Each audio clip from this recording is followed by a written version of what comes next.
Hola a todos y bienvenidos a un nuevo imperdible PROMID, en esta ocasión sobre el glaucoma, dentro de la asignatura de oftalmología. Este es el índice que vamos a seguir, sobre todo nos vamos a centrar en la diferencia entre el glaucoma agudo y el glaucoma crónico, repasando muy bien qué viñeta clínica nos podemos encontrar. Vamos a dar unas pinceladas rápidas de los glaucomas secundarios y del congénito y, como siempre, acabando con una tabla comparativa para insistir en aquellos aspectos básicos que no se nos pueden olvidar de cara al examen. Yo soy Neus Saloni, residente de pediatría del Hospital Universitario de Navarra, y espero que este vídeo sea de gran utilidad. A modo de introducción, recordar que el glaucoma se define como aquella neuropatía óptica progresiva con pérdida de células ganglionares y fibras nerviosas, de la retina obviamente, con un aumento de la excavación papilar y una alteración progresiva del campo visual, pudiendo llegar a producir ceguera. Todo esto es debido a un aumento de la presión intraocular. Es importante tener en cuenta que consideramos una PIO aumentada por encima de 21 o 22 miligramos de mercurio, pero un valor aislado de 21 o 22 no siempre significa glaucoma, sino que tiene que ir asociado a esa neuropatía. Además, es importante recordar que la medición de la PIO dependerá del grosor de la córnea. Por lo tanto, tenemos que tener en cuenta la paquimetría de cada paciente, porque en función de ese grosor nos puede supraestimar los valores de la PIO. ¿Y de qué depende la presión intraocular? Bueno, pues depende del humor acuoso.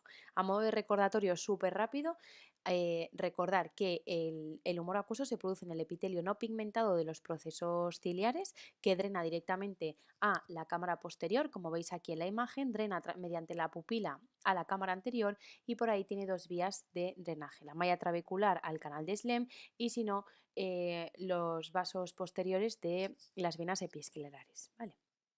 Entonces, la PIO dependerá, obviamente, si habrá un aumento de PIO si hay un aumento de la producción del humor acuoso o, por ende, lo que suele ser más frecuente, una disminución o bloqueo del drenaje, ya sea pretrabecular, trabecular o postrabecular.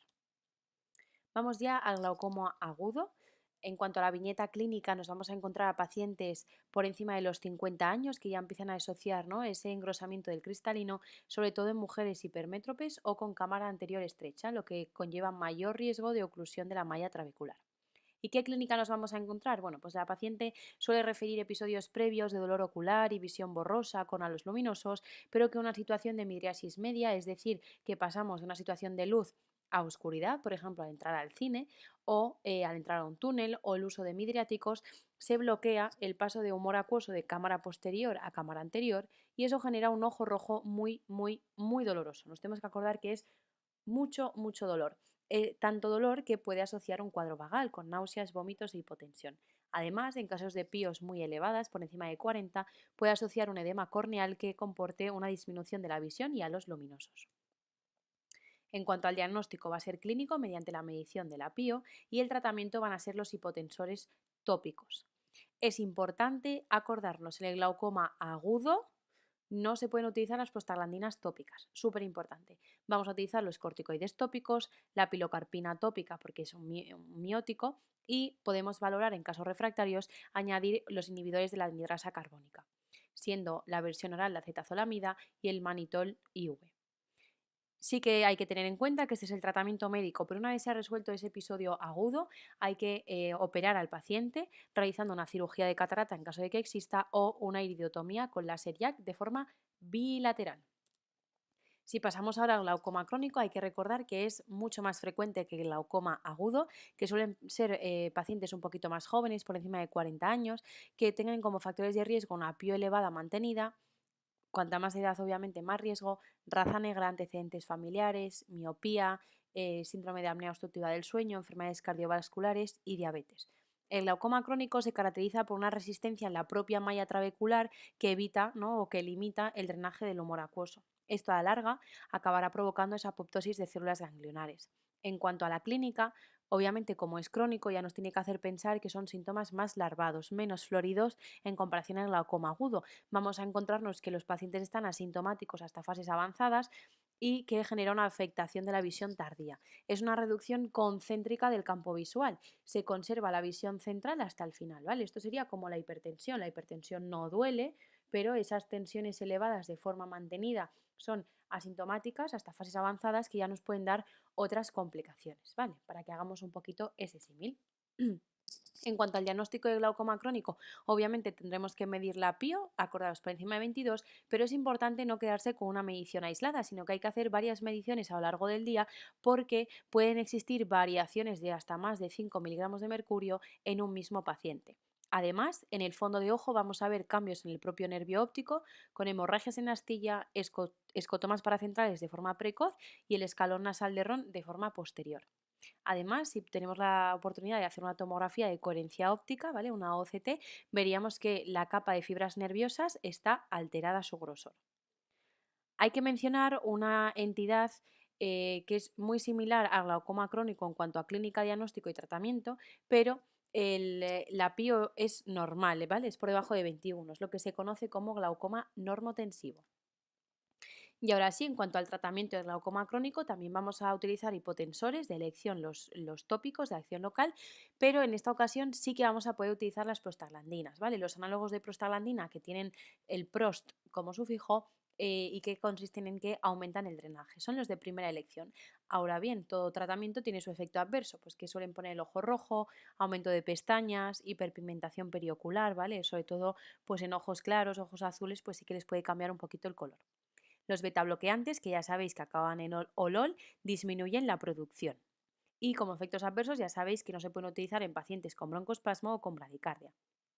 Luego tenemos los agonistas alfa-2, que son los que tienen la anidina, que disminuyen la producción y aumentan el drenaje, es decir, tienen esos dos métodos de acción. ¿Cómo nos vamos a acordar? Bueno, porque alfa-2 tiene un 2 de que actúa en los dos métodos, disminuye la producción y aumenta el drenaje.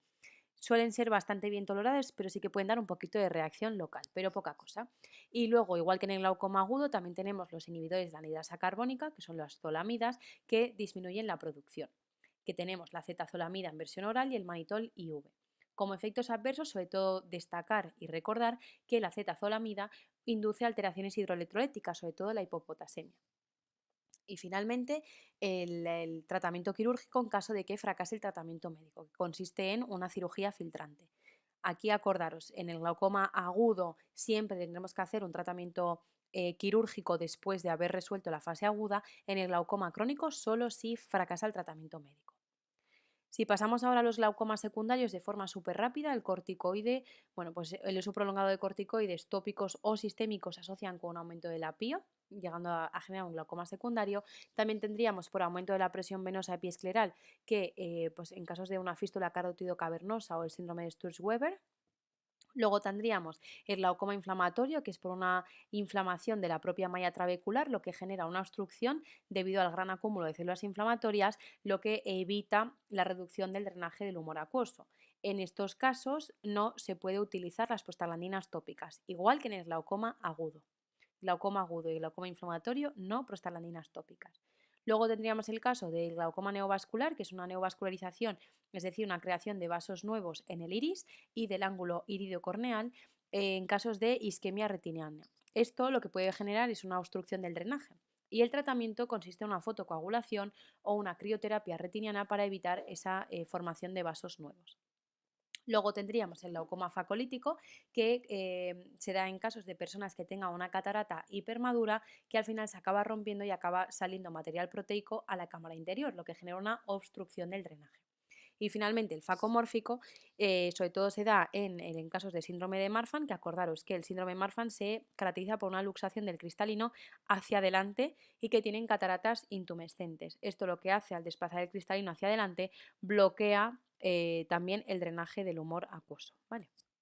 O sea, como veis, casi todos los glaucomas secundarios son por disminución del drenaje. Si vamos ahora al glaucoma congénito, se considera glaucoma congénito aquellas PIOs mantenidas por encima de 18 en recién nacidos secundario a un desarrollo anómalo del ángulo iridocorneal. Suelen ser bilaterales y un 10% son de herencia autosómica recesiva. Tienen mal pronóstico visual. En cuanto a la clínica, lo que veremos es que el paciente tiene mucho lagrimeo, fotofobia, blefarospasmo con megalocornia, estrías de Hub y el buftalmos, ¿vale? Que es un crecimiento, ¿no? de anteroposterior del ojo, lo que generará una miopía. Y además, en el fondo del ojo veremos un aumento de la excavación papilar. Y el tratamiento de este tipo de glaucoma es siempre quirúrgico, ¿vale? Y lo que vamos a realizar es una goniotomía, que es una liberación del ángulo de ese tejido embrionario que está ahí acumulado, o una trabeculectomía para aumentar el drenaje.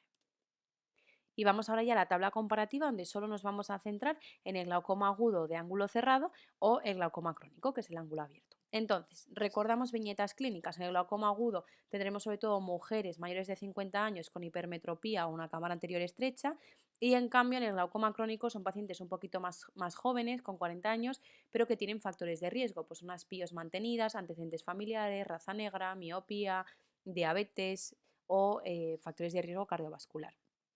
El glaucoma agudo sí que puede asociar pródomos y episodios previos de dolor ocular, mientras que el glaucoma crónico no, porque es asintomático hasta fases avanzadas, mientras que el glaucoma agudo tiene muchísima clínica, por eso es agudo, ¿vale? El glaucoma agudo tenemos ese ojo rojo muy doloroso en situaciones de midriasis media, y luego el glaucoma crónico es asintomático hasta que empieza a afectar progresivamente de forma concéntrica el campo visual. Además, como el glaucoma agudo es muy doloroso, puede asociar un cuadro vagal, y el diagnóstico en los dos tenemos que hacer una medición de la PIO, pero en el glaucoma crónico sí que podemos ver cambios en el fondo de ojo y en la OCT, ¿vale? Que esto en el glaucoma agudo no lo encontraríamos. El tratamiento médico sobre todo es en hipotensores, sobre todo destacar que en el glaucoma agudo no se pueden utilizar las prostaglandinas, en cambio en el glaucoma crónico serían de elección.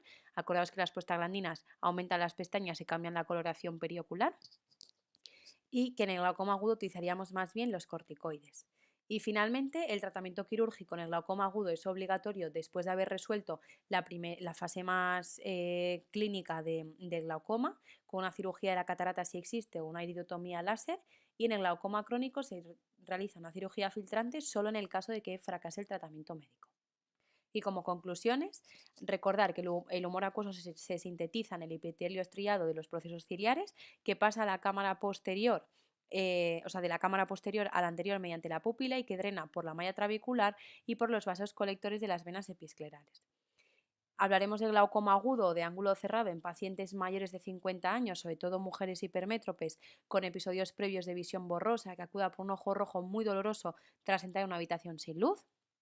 En cambio, el glaucoma crónico tendremos pacientes asintomáticos hasta fases avanzadas que refieren pérdida de visión concéntrica. Acordaros que el centro del campo visual será lo último que se va a perder, y que en el fondo de ojo de este glaucoma crónico podremos encontrar excavación papilar, escotomas paracentrales, hemorragias en astilla y el escalón de Ron, y que finalmente el tratamiento médico se basa en hipotensores tópicos. Tenemos las prostaglandinas solo en el crónico, corticoides, betabloqueantes, agonistas alfa-2 y los inhibidores de la anhidrasa carbónica, y que en caso de fracaso en el glaucoma crónico o tras haber resuelto el episodio más agudo del glaucoma agudo, entonces tendremos que recurrir al tratamiento quirúrgico. Muchas gracias, espero que os sirva este imperdible sobre el glaucoma y que ya tengamos los conceptos súper claros para poder enfocar mejor las preguntas del examen. Muchísimo ánimo y nos vemos en el siguiente imperdible.